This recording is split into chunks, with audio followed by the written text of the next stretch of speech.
kasih.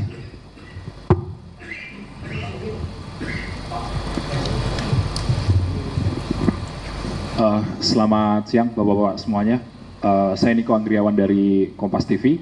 Mungkin izin terkait dengan media sosial juga yang ramai pada akhir-akhir ini terkait dengan tuntutan para influencer Pak yang 17+8. Ada sekitar 3 hal yang ditujukan kepada TNI. Itu nantinya seperti apa tindak lanjut dari TNI terkait dengan tuntutan dari para influencer tersebut. Terima kasih Pak. Terima kasih dari Kompas TV. TNI sangat mengapresiasi ya beberapa tuntutan maupun masukan 17/8 yang tiga untuk TNI, baik dalam jangka waktu seminggu maupun setahun. Ya. Intinya bahwa TNI sangat menghormati dan mengapresiasi tuntutan itu. Kemudian dalam konteks kerangka hukum dan demokrasi Indonesia, TNI sangat menjunjung tinggi dan menghormati supremasi sipil. Apapun yang diputuskan, apapun kebijakan yang diberikan pada TNI itu akan dilaksanakan dengan sebaik-baiknya dan dengan penuh kehormatan. Saya kira itu. Terima kasih.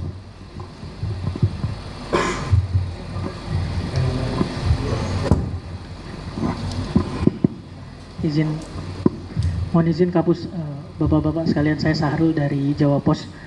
Ada beberapa pertanyaan. Pertama terkait dengan yang diekspos hari ini, kan tadi sudah dijelaskan beberapa peristiwanya, kemudian kronologinya. Lalu kalau kita lihat lagi, kan tadi sebenarnya dokumen-dokumen foto ataupun video awal itu tentu diambil bukan oleh masyarakat, karena kan diambil tentu oleh anggota, entah anggota kepolisian yang memeriksa atau anggota mendampingi ketika proses pemeriksaan itu dilakukan. Nah, yang jadi pertanyaan adalah siapa sebenarnya ini yang menyebarkan pertama kali sehingga akhirnya sampai di media sosial, sampai di publik, dan ada bahkan beberapa media yang memberitakan mungkin di daerah atau sebagainya. Artinya apakah dicari orang yang menyebarkan ini? Kalau dicari, kira-kira sudah ada tindakan, apakah tindakan disiplin atau tindakan proses hukum baik dari teman-teman di Polri maupun di TNI. Kebetulan kan di sini ada dari Propam, juga ada dari Puspom TNI. Karena kalau dokumen itu bisa menyebar, tentu ada yang menyebarkan. Sementara dokumen itu awal diambil bukan oleh masyarakat atau orang luar, artinya di internal sendiri gitu. Itu yang pertama. Mungkin itu kan bisa menyambung juga pertanyaan tadi yang apakah akan ada evaluasi dan sebagainya, itu Pak. Yang kedua, tadi menyambung dari Kompas, kan kalau tadi tuntutan 17+8 itu kepada TNI, kan selain kepada TNI juga ada disampaikan juga kepada Polri Pak. Barangkali Pak Karo bisa menjelaskan bagaimana respon Polri terhadap tuntutan 17+8 terhadap Polri. Terakhir mungkin juga ke Pak Karo, kalau kita dengarkan keterangannya Pak Kabid Humas Polda Metro dari hari ke hari, kan terus ada progres penanganan khususnya di wilayah hukum Polda. Dicari siapa dalangnya, kemudian sudah dibagi beberapa klaster, ada klaster perusuh, penghasut dan sebagainya, dan sedang dicari aktor utamanya. Tapi kalau kita lihat secara lebih luas, aksi ini kan tidak hanya di Jakarta, bahkan tadi di daerah-daerah lain, dan tidak kalah besarnya. Kalau di Makassar dikatakan Bapak Presiden korbannya sangat banyak, 4 orang meninggal dunia, di Jogja juga ada yang meninggal dunia. Kira-kira kalau dari Mabes Polri ini menyerahkan sepenuhnya ke Polda-Polda di daerah, atau Mabes Polri juga mencari tahu dan mendalami? Karena kalau ini terjadi di Jakarta saja mungkin Polda Metro Jaya saja, tapi ini kan masif dan terjadinya seperti terorganisir di berbagai daerah, hampir serentak walaupun memang tidak bersamaan. Apakah digerakkan atau seperti apa itu di dalam juga oleh Mabes Polri? Terima kasih Bapak. Baik, terima kasih.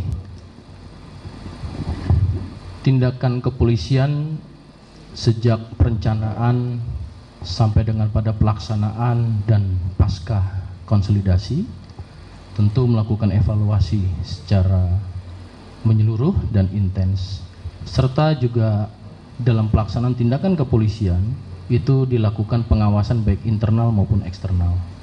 Internal Di sini ada Divpropam, ada Itwasum, dan kemudian secara eksternal juga dari Kompolnas dan bahkan rekan-rekan media sebagai kontrol sosial kepada kami.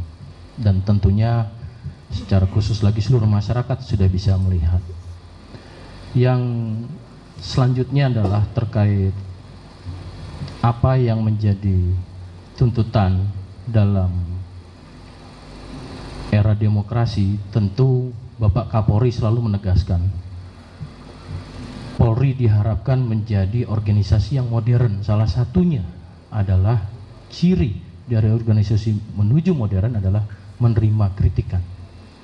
Polri tidak anti kritik.